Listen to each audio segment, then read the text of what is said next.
Hi hello and welcome to the comic show man show. मेरा नाम है वाजिद और आज हम बात करेंगे Munawar Faruqui the internet sensation के बारे में। मुनव्वर फ़ारूक़ी गुजरात के जूनागढ़ में पैदा हुए। जूनागढ़ एक ऐसा एरिया माना जाता है जिसको चॉइसेस दी गई थी कि पाकिस्तान में जाए या फिर इंडिया में रहे। इसे जन्म है मुनव्वर फ़ारूक़ी। उनका बचपन बड़ा ही हार्ड रहा क्योंकि उनके पिताजी को फाइनेंशियल प्रॉब्लम्स बहुत ज़्यादा हुई। उन्होंने बहुत ज़्यादा कर्जा ले चुके थे, तो उनको आइडिया दिया गया कि मुंबई जाकर आप रह लो तो शायद आप कमा कर उस चीज़ को वो कर लो। तो इस फाइनेंशियल प्रॉब्लम की वजह से एज़ पर जो लिखा जाता है कि मुनव्वर फ़ारूक़ी स्कूलिंग कंप्लीट नहीं कर पाए। उसके बाद उन्होंने मुंबई, जहाँ पर उनकी मम्मी का इंतकाल हो गया मुंबई में ही, जिसके बाद वो ज़्यादा ही डिप्रेशन और सुनसान से आदमी बन गए। उसके बाद उनका एक नया फेज़ आया जब वो काम करने लगे। उनके उनके रिलेटिव्स ने कहा कि आप मुंबई आ जाओ, मुंबई में ही आप रहो तो आप काम कर पाओगे, पैसे कमा पाओगे। तो उन्होंने मुंबई में ही छोटी मोटी शॉप जैसे गिफ्ट शॉप, ज्वेलरी शॉप में काम किया। ऐसे शॉप्स में काम करते करते वो लिख लेते थे छोटी छोटी बातें। बिग बॉस इजाजत। जरूर जरूर इरशाद। तू बेचैन नहीं, मुझे चैन नहीं, कि तू बेचैन नहीं, मुझे चैन नहीं, तुझे जरूरत नहीं, मेरी और कोई जरूरत नहीं। बड़े लंबे अरसे के बाद किसी से दोस्ती करनी चाहिए, तुझे कदर नहीं, मुझे सब्र नहीं। आप ओपन माइक्स में क्यों नहीं जाते? फिर उन्होंने ओपन माइक्स में स्टार्ट किया। ओपन माइक्स उस टाइम पर मुंबई में चल ही रहे थे। वो ग्रोथ सर्कल के 500 रुपए के इनाम हुआ करते थे उस टाइम पे। तो वो ओपन माइक्स जीतने के बाद उनको लोग अपने शो के ओपनिंग सेशन के लिए बुलाया करते थे। उन्होंने हर्ष गुजराल के लिए भी ओपनिंग सेशन किया हुआ है और भी बड़े बड़े कॉमेडियंस के लिए उन्होंने ओपनिंग सेशंस किए हुए हैं। उनको उसी वजह से उनका फिर एक वीडियो वायरल चला गया और उन्होंने कई सारे ऐसे टॉपिक्स को टच किया कॉमेडी के ज़रिए जिनको आज लोग टच करने से घबराते, जैसे कि पॉलिटिकल और भी बहुत सारी चीज़ें हैं। उन्होंने कई गलत बातें भी कही जिसका हम समर्थन तो नहीं करते हैं, बट उनको उसके लिए जेल भी जाना पड़ा। वो इंदौर में 30-35 दिन जेल में रहे उस चीज़ के लिए। फिर उन्होंने उस बात की माफ़ी भी मांगी।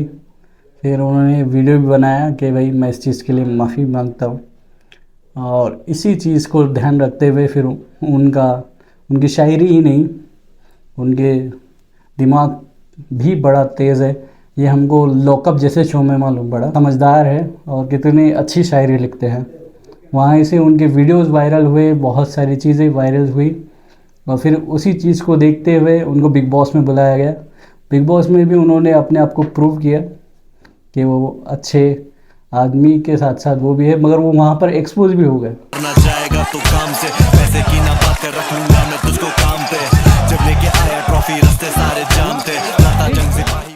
यहाँ आगे मेरे को समझ में आया कि नहीं यार, तारीफ के काबिल तो पर्सनालिटी है। स्मार्ट, अच्छा स्मार्ट लोग अट्रैक्ट करते मेरे को, अच्छा। इसीलिए अपनी कभी ज्यादा बात नहीं।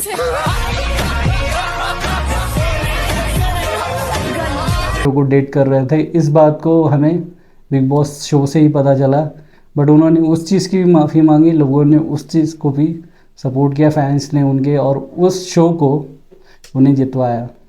और मुनव्वर फ़ारूक़ी एक हाई पेड आज के ज़माने के कॉमेडियन माने जाते हैं और उनके शो को आज इंटरनेशनली होते हैं। उनके शोज़ आज इंटरनेशनल अलग अलग सिटीज़ में होते हैं, दुबई में, कनाडा में, और अभी रिसेंट में अभी वो दुबई में ही है।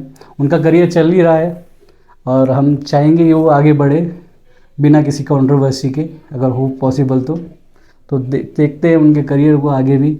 हम ऐसे ही वीडियो बनाते रहेंगे, तो आप भी देखते रहिए और सब्सक्राइब कीजिए कॉमिक शो मैन शो को। मिलते हैं अगले एपिसोड में। अंकिता ऑलवेज बोलती है कि टीवी उनका मायका है। ये जमाई कुछ ज्यादा दिन नहीं रुक गया इधर।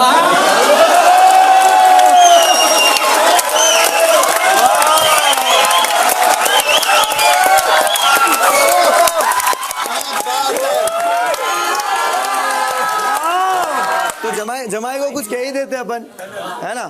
जमाई को अपन कुछ कह ही देते कि जितने भी मुड़ गए ना सारे रास्ते मोड़ लाऊंगा, जितने मुड़ गए वो सारे रास्ते मोड़ लाऊंगा, यहां से सारे रिकॉर्ड तोड़ के जाऊंगा।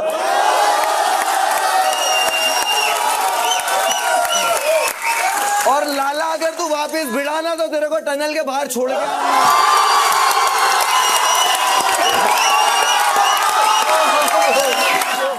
अंकिता ऑलवेज बोलती है कि टीवी उनका मायका है। ये जमाई कुछ ज्यादा दिन नहीं रुक गया इधर।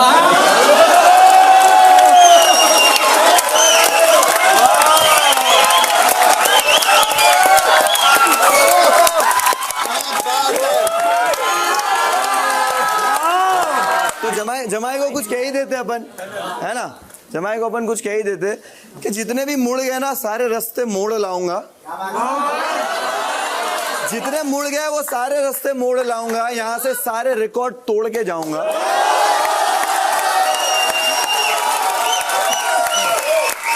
और लाला अगर तू वापस भिड़ाना तो तेरे को टनल के बाहर छोड़ के आऊंगा।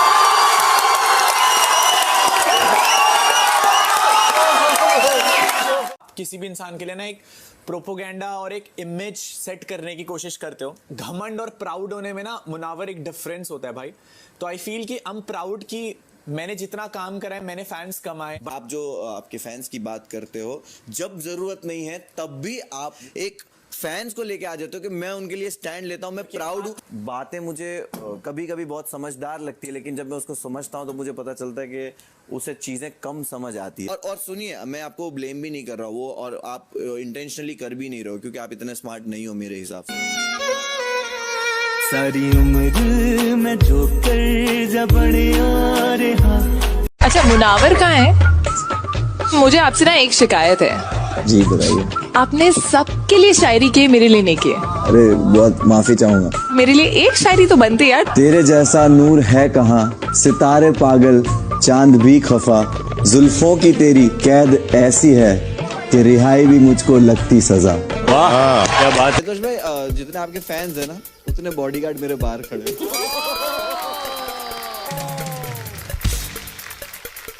और हुमा के उतने मेकअप आर्टिस्ट हैं।